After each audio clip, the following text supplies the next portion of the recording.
Hi guys! I assume that you've already tried part 1 of this video and you've been playing around blending with markers. Here's what I've been doing. I've been playing with this guy because I want to replace this poster back here with this guy. So that's the blending I've been doing. I have noticed now that there are 4 common questions that you guys have been asking. So I've put this video together for you to answer the 4 most common questions, or 4 tip to tip tips? Tip to tip trick tips? Yeah, tip to tip. So question number 1 is, what marker should I use? Well, that's a great question. You can actually use any kind of marker for this tip to tip trick. However, there are some that I recommend over others for sure. They'll make it easier for you. There are 2 different types of markers. There's water-based markers and alcohol-based markers.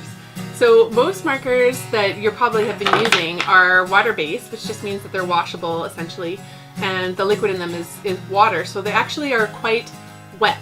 So typically, say your Crayola markers, if you use the Tombos, that's Crayola, these guys too, a lot of the markers are actually water-based, but that means that they're actually much wetter and they're harder on the paper.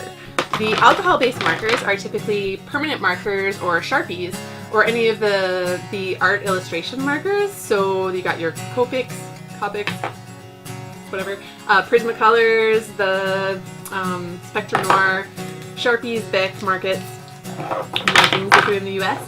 They are definitely what I would recommend. So I'll show you a quick tip of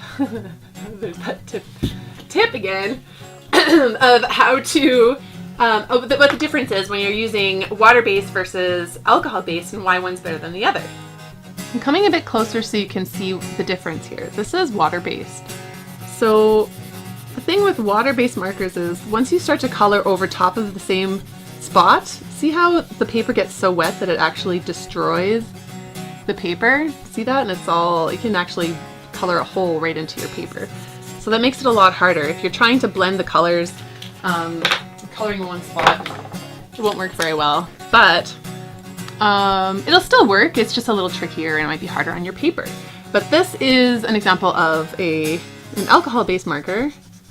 So see how, first of all, it's nice and smooth, but when you go back over the same spot, the alcohol dries so much more quickly, or the permanent marker. You can go over and over and over and over and over and over the same spot again and again. See that? And it's very gentle on the paper. So it just makes it a lot easier for you. You can color more slowly and let the blending happen as you go. Question number 2, won't it ruin my markers?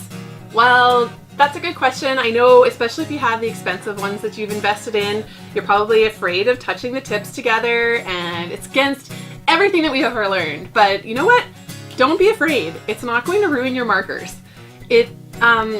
The tips naturally want to push the ink out. So as you're coloring, it's whatever's on the tip will come out first and onto the paper. So the advice that I would give you if you're worried about your markers is to make sure that whenever you're done the tip to tip trick, you have a piece of scrap paper beside you and you scribble on the paper until all of that deposited ink is gone before you put the lid back on.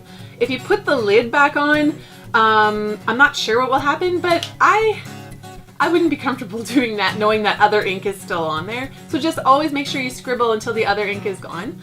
If you do have cheaper markers, I've noticed with some of the Crayolas, things like that, if you do this a lot and you use a darker ink on a lighter one, then it may stain over time, so you can see that the tip changes colors kind of, but it shouldn't actually change the color of the ink as you're coloring. It should be just fine. So don't worry, just be brave and try it. It's totally worth it.